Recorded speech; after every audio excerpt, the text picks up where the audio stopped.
ও বাবা, তোমরা চলে এসছো। নমস্কার, বর্তমান ঘরকন্যা একটা ব্লগ থেকে তোমাদের সবাইকে স্বাগত। তোমরা কেমন আছো সবাই? তো আজকে না ভাবছি সোনু বাড়িতে নেই, তোমার দাদাও নেই, কিন্তু আমি তো একা।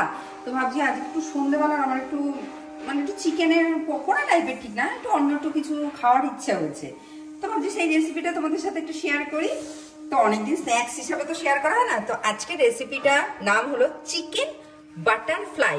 ভালো করে নামটা শোনো, চিকেন বাটারফ্লাই। তো উপকরণগুলোর সাথে পরিচয় করিয়ে দিই।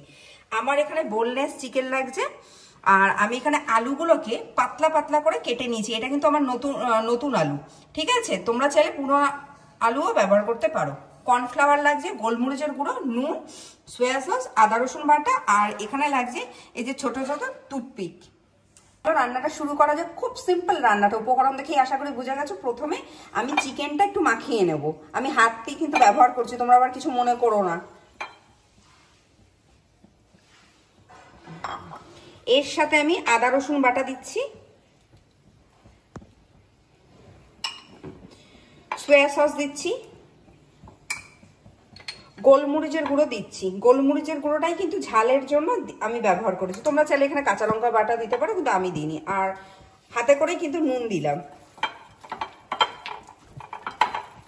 এই চিকেনটা মাখিয়ে একটু রাখতে হবে। চিকেনটা মাখানো হয়ে গেছে, আমি কিন্তু আধ ঘন্টা পরে ফিরে এসেছি। এবার আমি এখানে কর্নফ্লাওয়ার দিয়ে মাখিয়ে রাখবো। মাখিয়ে রাখতে হবে না, কর্নফ্লাওয়ারটা মাখালেই হবে। আর এখানে কিন্তু আমি ময়দা ব্যবহার করিনি, আর তোমরাও করো না। ময়দা ব্যবহার করলে এখানে কিন্তু চলবে না। এরকম আমি কর্নফ্লাওয়ারটা এখানে মাখিয়ে রেখেছি, এখানে কিন্তু ময়দা ব্যবহার করা যাবে না। তো একটু পরে ফিরে আসি। চিকেনটা মাখানো হয়ে গেছে এখানে, আর আমি কিন্তু একটুখানি এখানে তেল গরম করতে বসিয়ে দিচ্ছি। আমি কিন্তু আজকে সাদা তেলে জিনিসটা করবো, যেহেতু বলেছি বাটারফ্লাই মানে ভাজার জন্য আমি সাদা তেল ব্যবহার করছি। তো চলো চিকেন বাটারফ্লাই গুলো তৈরি করে নিই। কিরকম করে তৈরি করছি দেখো।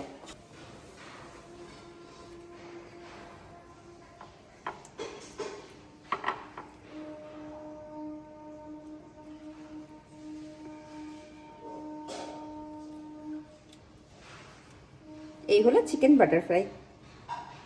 দেখো কি সুন্দর আমার বাটারফ্লাই গুলো তৈরি হয়ে গেছে, তোমাদের দেখালাম তৈরি করা। এবার আর আমি এদিকে একদিকে তো তেল গরম করতে বসিয়ে দিয়েছি। তেলটা আমার খুব ভালোভাবে গরম হয়ে গেছে কিন্তু, দিয়ে আমি গ্যাসটা সিম করে দিয়েছি। এবার আমি একটা একটা করে এই বাটারফ্লাই গুলো ভেজে নিই। চলো দেখো,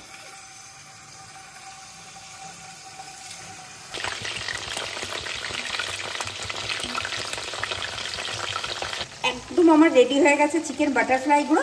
আমি পরিবেশন করে তোমাদের কাছে ফিরে আসছি। তো চলো, তৈরি হয়ে গেছে আজকে চিকেন বাটারফ্লাই। আমি তো এটা সন্ধ্যেবেলা আজকে কফির সাথে খাবো, আর দারুণ হয়েছে জানো তো। এর আগেও তো আমি খেয়েছি। তোমরা অতি অবশ্যই বাড়িতে এটা ট্রাই করো।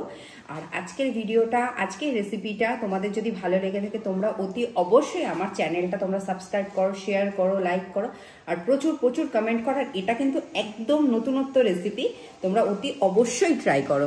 তো আর যদি কিছু ভিডিওটাতে ভুল হয়ে থাকে তাহলে ক্ষমা করো।